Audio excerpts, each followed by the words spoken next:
really means a lot. And again, it's great to see so many people here at Wheeling Park High School and the PAC and seeing our facilities. And so once a week in my history of Wheeling class up here at Park, what I like to do is I like to bring in an artifact, okay? I like to bring in some sort of object that kids can actually pick up and pass around. And so, last time for my class, I brought like my Schmulbach brewery box and my different objects. And so I thought, well, I might as well just keep doing it with this class too. So what I brought in was this basket, all right? Does anyone know where this basket is from?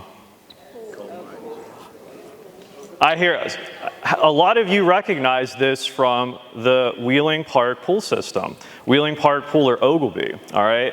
So I was down in McMecken in a junkyard, basically, going through stuff because I was looking for Wheeling stuff, and this guy's like, I have something that you might be interested in. I got all these baskets. And I was like, well, that's cool, but what's the significance of this basket? Because I had no idea. But he explained to me that these were from the Wheeling Park pool. And you guys see there, it's jingling around. There's that little pin on there. And so, again, like I didn't really grow up, using this or in this era, but, when you went to the pool, you would get one of these baskets to put your clothes in, that little pin there. You'd put on your swimming suit, you go swimming, and then that would be, you got number 649. And so I just thought this was so cool. And when I brought that in, the kids, they were blown away by this is what they used at the pool system back then. And that little pin was so important. So I thought you guys might get a kick out of that, just seeing that. And I just think it's funny how so many of you just automatically recognize that. So again, that's one of the things that I try to do in the history of Wheeling is bring stuff in. And one of the other things that I like to do in the history of Wheeling too is I like to do what I call the Wheeling warm-up, okay? And a lot of people ask me, like, what is a warm-up? What does that mean? Because I think teachers understand what a warm-up is or the importance of it. And kids are crazy, okay? So when they come into the room, there's a million different things going on. They're excited, they're talking, there's all sorts of things going through their minds. But as a teacher, like, you need to have something to reel them in. So my kids, when they come in, they know that they have to get their Chromebook out, that we are starting with the Wheeling warm-up. The Wheeling warm-up does not stop for anything. I don't care if it's 2-hour delays, different bell schedule, we're doing that warm-up, and it's just simply like a fact of the day. And so with October starting up this week, I try to mix in some kind of like Halloween, themes or October themes. And I thought this was like a really great fact to kind of start with you guys too, as I did with my students this week. And it's the Great Pumpkin Flood, all right, of 1861. And what I had my students do is, I just simply go over, a fact like this. They have to type it up, and eventually we have Wheeling trivia about these warm-ups. But this is a really cool thing to just kind of talk about. In 1861, it was actually would have been September 29th, people wake up and there was a flash flood that occurred in Wheeling. And they wake up, the water levels have risen on the Ohio River, but floating down the Ohio River is basically, the remnants of people's gardens that were all along the Ohio River where the fertile land was. So there's corn and gourds and pumpkins just seen floating down the river. People are trying to get into the river to save different things and other objects that got swept away in the flood. And so kids just kind of get a kick out of the Great Pumpkin Flood of 1861. It's just kind of a neat story. And you can actually go on the Ohio County website, the Ohio County Library's website, and look up old newspapers and actually find more stories about that. And that's one of the things, if you guys are interested in learning how to do that and to go online and research on old newspapers and how to search them, that's something that I can help you out with. But that's a great story. And again, just another story from something that happened in my class this week was I went over that warm-up, I think it might have been on Monday, and I come in Wednesday morning, unlock my door, there's a little pumpkin outside my door. And I'm like, okay, what's this? Has the Wheeling flag painted on it with my name on there. And so, I laugh, I put it on my desk, I go about my day, I kind of forget about it a little bit because again, I got a lot of things going on. I start my history of Wheeling class, we're doing the Wheeling warm-up, we move on to my next lesson in there, and one of the kids goes, Mr. Stanton, what's that story with the pumpkin there on your desk? And I'm like, oh yeah, I forgot about this. I came in this morning and it was just outside my door. I'm like, which one of you guys did this? And without missing a beat, they're like, well, that was the Wheeling Ferry. They left this for you from the pumpkin flood of 1861. I'm like, so again, it's just funny things that happen in the classroom I think are kind of cool to share with you guys because I think you get a kick out of it. Kids are, they are learning, they are listening. And what it was I think the volleyball team was doing like a team bonding thing or something, and they just thought it would be funny to paint my name on a pumpkin with the Wheeling flag. So I just wanted to share that with you guys. Another interesting warm-up that I do that relates to just kind of like October and Halloween and everything is a really neat story about the Main Street Bridge, all right? So this takes you, when you're going down Main Street in Wheeling, this takes you across Wheeling Creek towards Center Wheeling. And when I show this bridge in class, kids don't know where it's at. Okay, they don't recognize it. They've never looked at it from this angle to really see how magnificent that stonework is and how neat of an arch that is. So it takes them a while to really figure out where that bridge is, and I have to break out Google Maps and actually show them, like, this is what you're crossing over. But again, you can see like Naylor's Way there where the parking garage is, and you're crossing that to go, down past the Main Street Bank building. But what many people don't know is that at one point when this was opened up in 1892, this was the longest stone arch bridge in the country. So, I mean, it was architecturally, it's significant from an engineering standpoint, it's made history. And something like this was designed for carriages, and horses, and wagons, and people to walk on. And today, it's adjusted to automobiles and trucks, and it's just amazing that it's still surviving today. But this is a famous photo from when they placed the keystone on this bridge, December 17th, 1891. And this is kind of an interesting story too, but when they photographed them placing the keystone there in the middle of the bridge, they had all kind of signs posted around this bridge for people to stay off of it, because people were loafing around watching the construction and everything. And so when they took this photo, those are people that really weren't supposed to be on the bridge. They just wanted to be into the photo, and they were running up there. And I encourage you to look up that photo too, because it's a very sharp image. And if you zoom in on that, like, it just feels like you're walking into that photo. You can see their faces, and it just makes you feel like you were there. But there's also a ghost story associated with this bridge. So what would happen is the guy that was in charge of like the whole project, he was the engineer for the bridge. He was from out of town. He was actually staying at the Windsor Hotel, okay, on the waterfront, which the building still stands today. And so he's staying at that hotel, and his name was Mr. Carey. And this would have been, this would have been shortly after this picture was taken in January, early January. Supposedly, he had left the hotel and said something to the effect of, live every day like it's your last. He had just had a meal or something like that with a friend and said, live every day like it's your last, or something along those lines. And he walked down to the bridge to do some inspections because the water level had risen in the creek and the river, and he just wanted to check things over. And he was walking along kind of like where they have these kind of like makeshift scaffolding there. He was walking along there, and workers that were nearby heard the board break, but he fell into the creek, all right? And so, people hear the cracking of the board, they rush over to go find him or see, like what happened, because it was an alarming sound. And apparently his body was swept up and then totally carried away, all right? So Mr. Carey goes missing. Again, it was believed that he drowned, but this was a notice that appeared in the newspaper. January 14th, 1892, $100 reward, for finding his body, because they had no idea like what truly happened to him. His body would never be recovered. And this is, again, another one of those warm-ups that I do with my students in class. His body was never found, and it's said that his ghost haunts this bridge, all right? And, people have reported that they've seen like a figure like strolling by, you know, on the bridge in like a derby hat and an old style outfit. And, you know, I just think that's kind of a cool story to share with kids, and it teaches them about this bridge and the history of it, but also the connection to the ghost story. Is pretty neat. And so yeah, that's just another example of what I do with the wheeling warm-ups.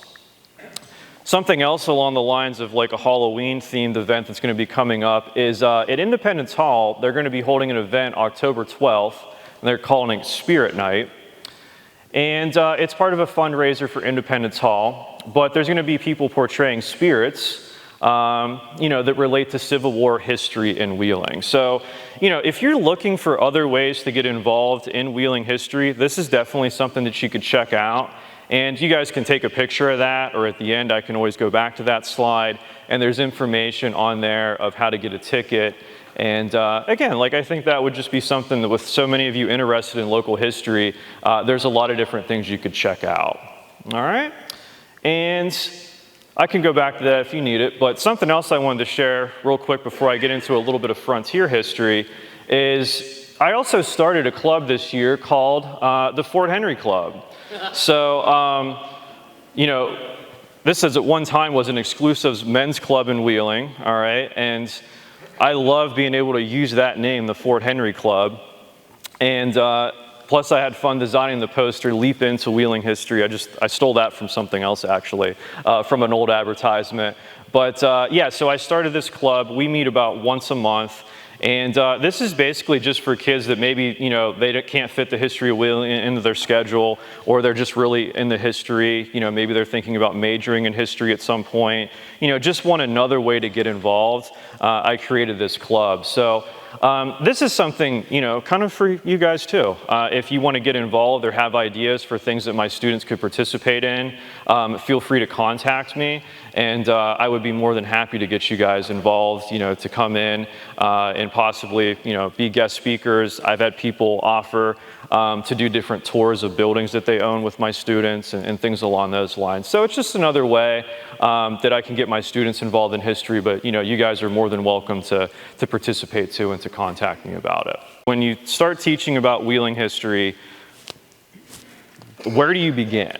Okay, you know, do you start with when people like technically first started settling this area with the Zane family in 1769?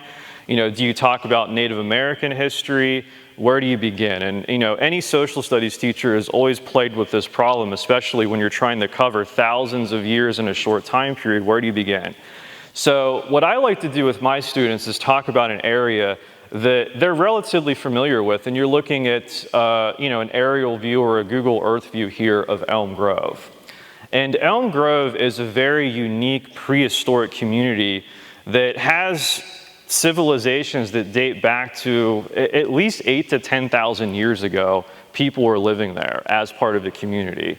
And what made this area so special is you have the confluence of two creeks there. You have Little Wheeling Creek and Big Wheeling Creek, and then you have this nice area where you could have a village. So it acts as a meeting place for people. And originally this started out mainly for hunters and gatherers, okay? And there is an archaeologist named James Vosvik who I had his daughter in class, and one day she just randomly mentioned to me, hey, my dad's an archaeologist, you ought to talk to him. And I was like, okay. It turns out that he's actually excavated really only 1% of at one time was very, you know, considerable different prehistoric inhabitant, you know, villages and settlements by Native Americans. And the area that he actually excavated would really just be across from McDonald's, or where the Shriners headquarters is today, or what one time was Lydia Shepherd and Moses Shepherd's mansion, the stone house there. Essentially, really, that's the only area that he's excavated. But he found over 45,000 different objects just in that little area that predate from what you would call like the woodland area or the mound builders to, again, things that could date to about 8,000 years ago. And I believe, yeah, I have some pictures here. So these are just some of the objects that he found that date to, again, probably about a couple thousand years ago. But, you know, it's fascinating just, again, to kind of put into perspective that when we drive through there today, we know that, you know, it's an older area. You know, you may be a little bit familiar with the history of the National Road, which we'll cover in the next session, but, you know, it's so much older than that. And again, like, this has been a meeting place for thousands of years for people. He discovered all sorts of different fauna that would have been available for Native Americans. Again, of one of the reasons they were settling there, the fish that they were catching out of Big Wheeling Creek. He was able to find, essentially, when he was digging down, where there were posts for different types of structures, different fire pits, you know, able to, again, discover the ash from that again dates from thousands of years ago. So, you know, here's the other thing is a lot of you probably, you know, you live in this area or maybe have lived in this area. You know, Elm Grove is just a big part of this, you know, community's history in general. So, you know, maybe some of you have stories about that, or, you know, you've heard stories, or you've maybe dug up something in your yard and, you know, who knows, maybe that was part of one of those artifacts. The other thing that's really interesting that he taught me about was where St. Mark's Church is today, which would be on Kruger Street. That was at one time the site of a mound, and it was referred to as the Linton Mound. And it was in the 1880s, there was a farmer that owned this property, and there was this mound there, and it was just in the way, okay, of him doing his farming. And so he hired people to level it for him. But before they could actually level that, there were trees on top of this mound that were estimated to be over 300 years old. And then again, as they leveled the mound for this farmer, they found all sorts of different artifacts that were then sold to an antique dealer in St. Clairsville. And so we're talking the late 1800s, there's an antique dealer in St. Clairsville. So I mean, who knows what that guy was collecting then that was considered an antique. I find absolutely fascinating. But all the artifacts that were there, you know, from that mound have since been, you know, lost over time. So, I mean, just with Elm Grove, there's a lot of prehistoric history that you can learn about, that you can talk about, but again, you can put into perspective of when you drive through that area. So let's see, we have Elm Grove, and then again, it's a lot of history we're going to cover here, so bear with me. And the other thing too is, you know, a lot of times kids will ask me like, well, you know, you're a teacher, but you're in the history, are you a historian? Like, what do you call what I do? And I don't really know what to call it. You know, I'm just a teacher, and I like history, and I like talking about it. So I'm going to kind of, when I go over some of this stuff, I'm not going to get too technical with you. I'm going to introduce a lot of things. But what would eventually make where we're at right now inhabitable and safe for settlers for the most part would be the end of the French and Indian War. So in 1768, there's a treaty signed that basically says Native Americans are going to stay in Ohio, and everyone else, you can come as far as where we're at today, okay? But you can't cross the Ohio River. That's going to be Native American land, all right?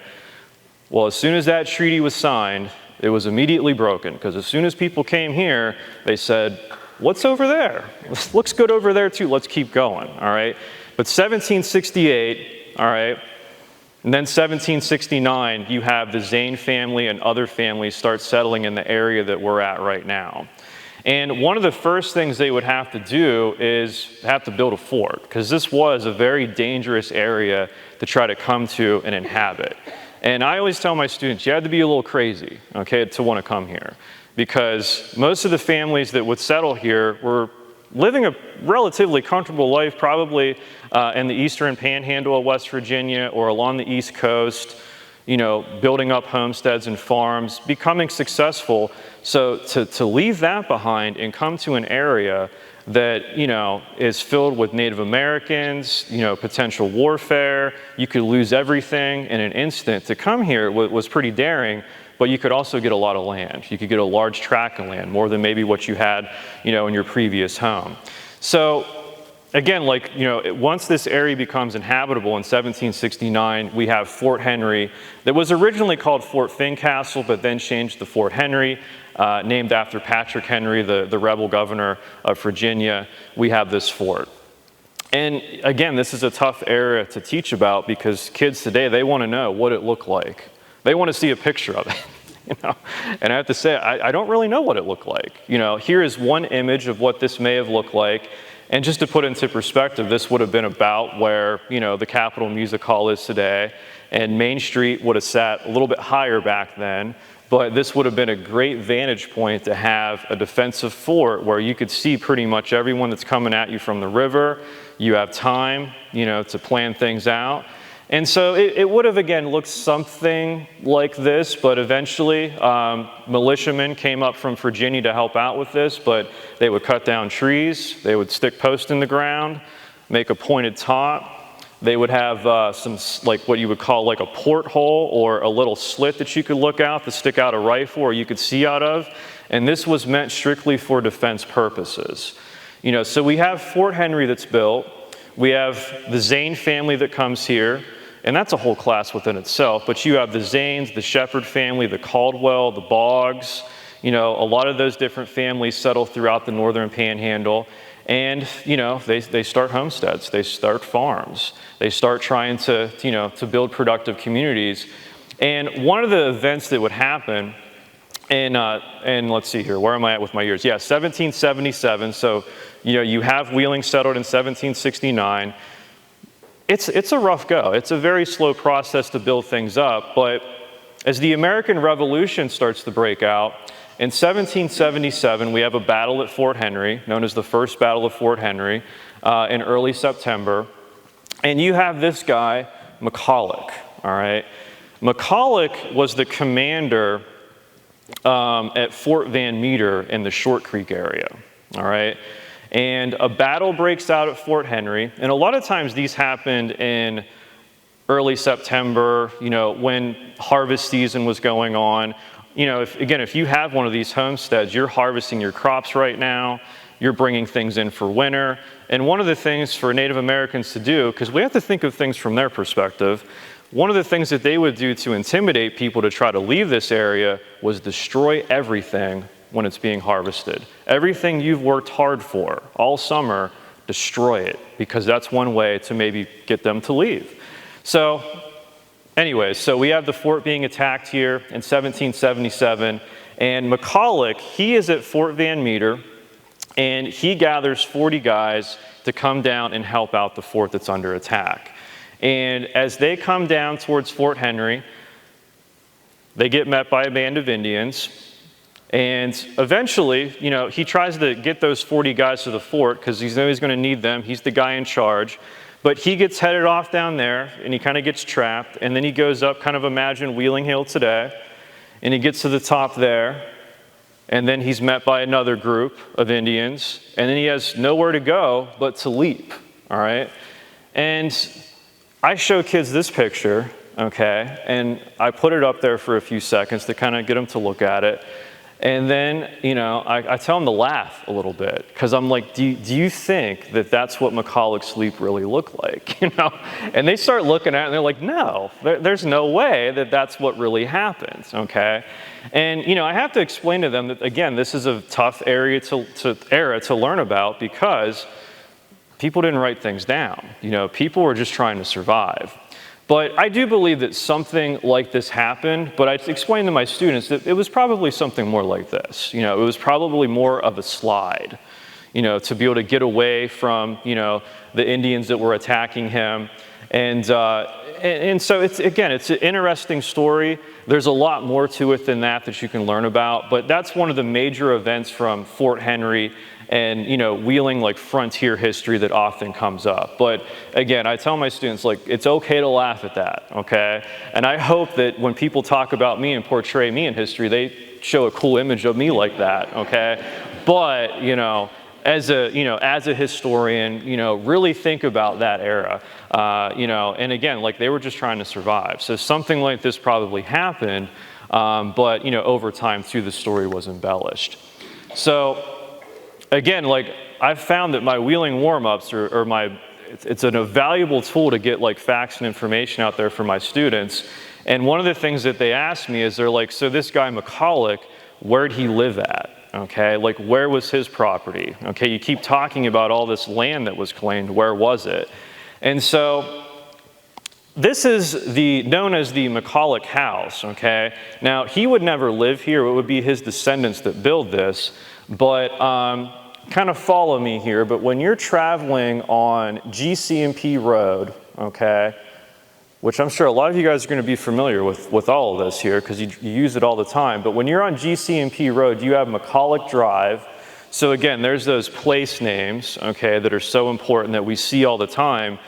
There's history, remember, around every corner. You have McCulloch Drive. If you drive out there, eventually you're going to run into Whitaker Lane, and then approximately where you see that red dot there, that is the McCulloch House that's still standing. And so again, put into perspective, just the land that you see on there, that's the type of area that they were claiming back then. Hundreds of acres, you know, and trying to make a go of it with the settlement. So again, so we have the area where McCulloch lives, again, where a lot of my students drive through every day, and they start making these connections of, wow, this guy would have been traveling through here all the time. Or they see the sign for Fort Van Meter where he was the commander, all right? So this is an older picture of that house, and which I believe would be the McCulloch family there.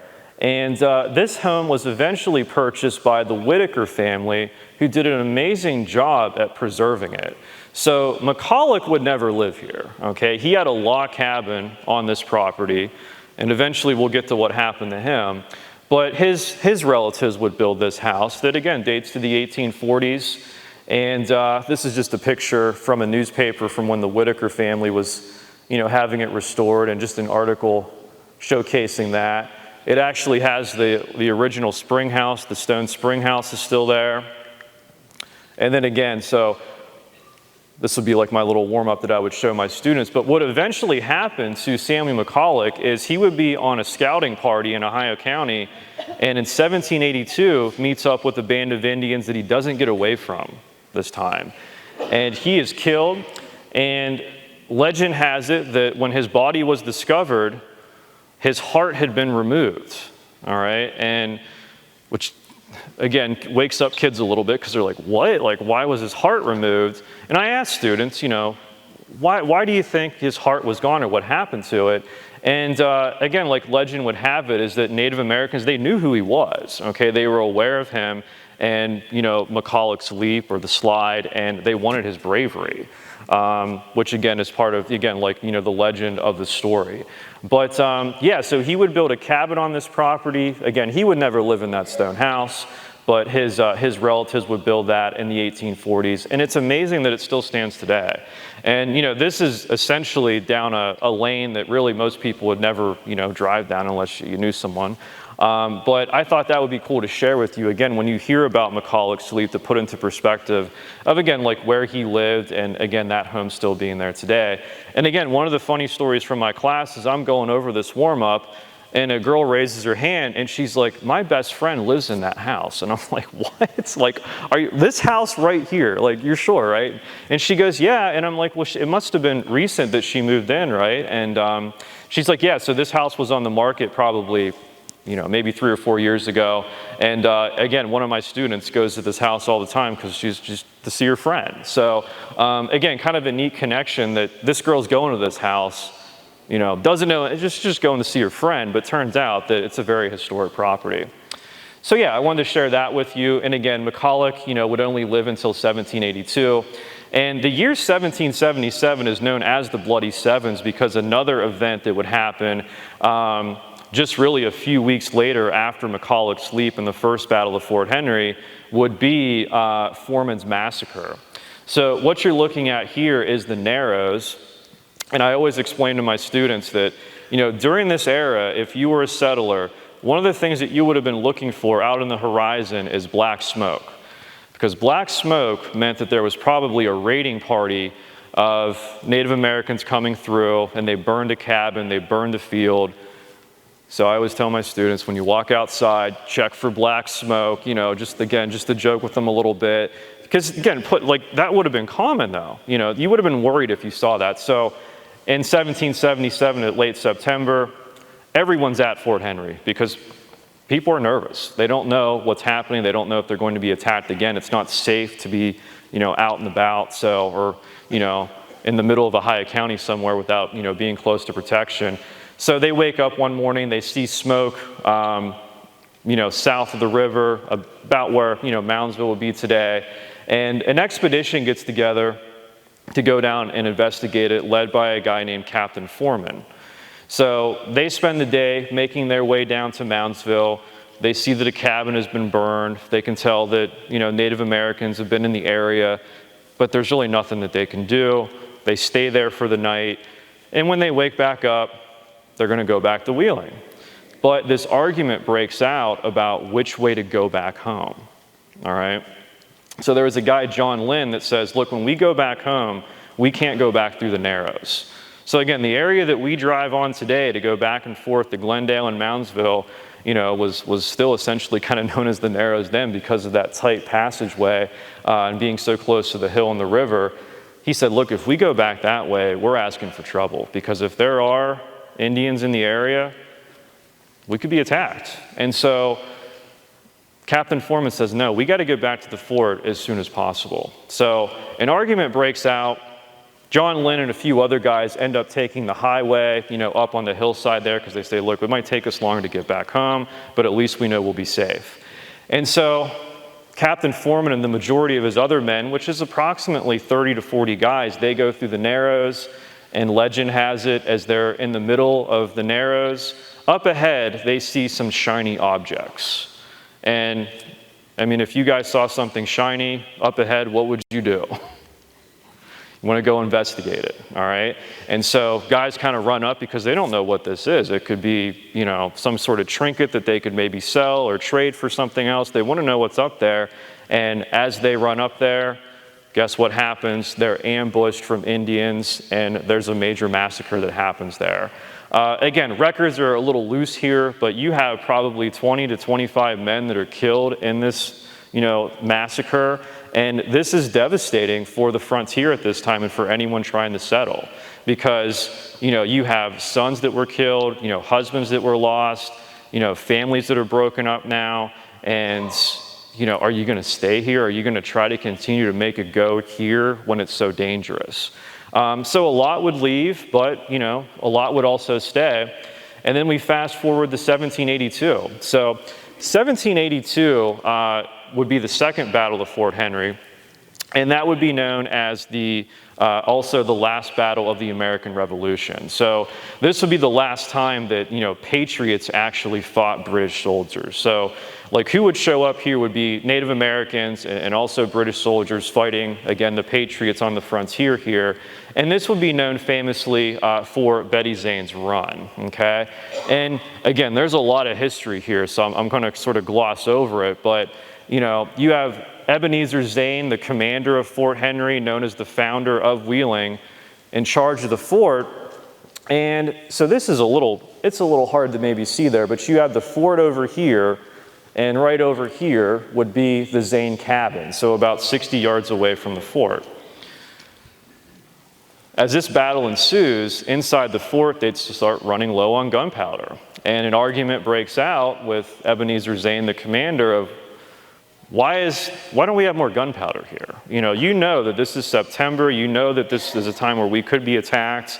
We know that there are Native Americans in the area. Like, what's going on here, all right? And he's like, there are so many people in and out of the fort. I don't want all of our gunpowder here. So, he has some in his cabin, all right?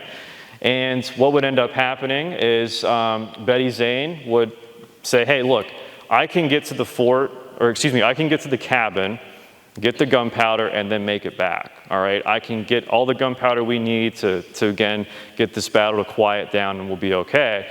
And people are like, why you? Like, why are you going to do this? And she says a couple different things, because again, it's legend here, but if she does this, if a girl runs out of the fort, a young teenage girl is about 16 years old, they won't really be susceptible, that she's up to something. They won't think she's going to, the cabin to get supplies to bring back to the fort. And legend also has it that she says, I'm a girl. She's like, if I am hit, I won't be as missed as a man, all right? So again, legend has it that she runs out of the fort, she goes about 60 yards to the cabin, she secures gunpowder, then runs back to the fort, and they have enough gunpowder to continue the battle. And eventually, the British soldiers or the Rangers and the Native Americans, they give up and they eventually leave. And that would be the Second Battle of Fort Henry. But again, there's that story there of Betty Zane making that heroic, gunpowder run. And there's an image of what they believed Betty Zane looked like. And this is, again, the image that you widely see depicted in like history books or things like that, of her, getting gunpowder and either putting it into some sort of like apron, or maybe it was a sack of gunpowder she was running with, and then making her way back to the fort, to save the day for the Second Battle of Fort Henry. But this is how, again, it's also often depicted in the history books. And again, I tell my kids, you kind of have to laugh at this, and how do we really study something like this? Because again, when this happened, no one really thought to write anything down or document it. There was no newspaper that was going to come out the next day. And even if there were letters or things like that, those types of things just have not survived.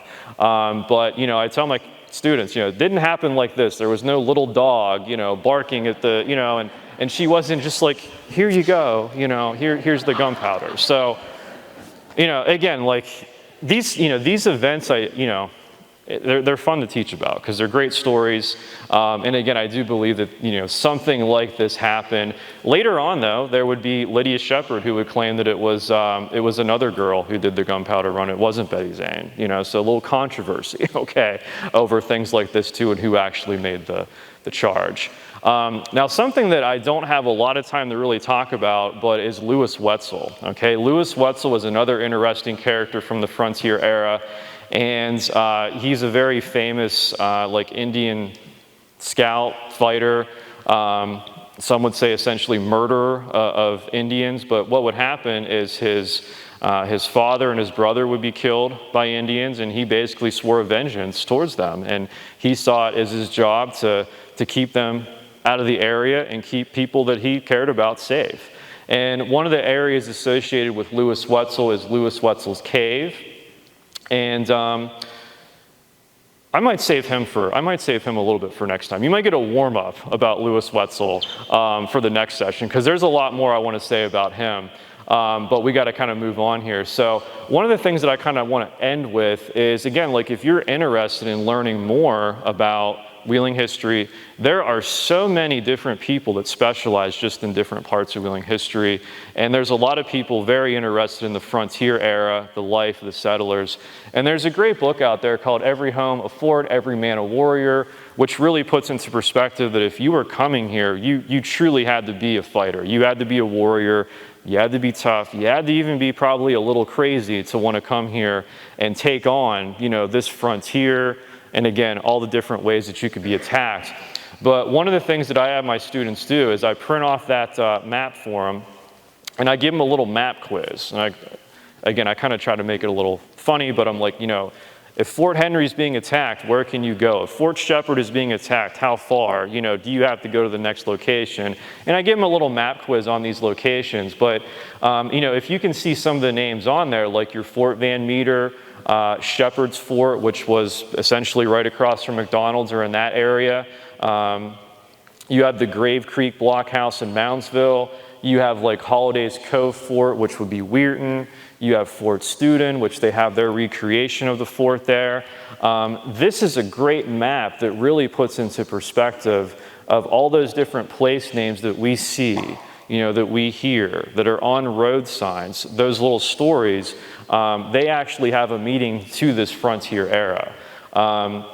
For example, like Catfish Camp is Washington, PA today, but that would have been a very important place where a lot of the leaders, like a McCulloch or a Zane, they would have been traveling back and forth to have councils, to learn about what was going on. So again, like if you're interested, in this era, I can help direct you to all sorts of different resources and things that you can, use to learn more about. So that kind of cuts us to where we want to end here.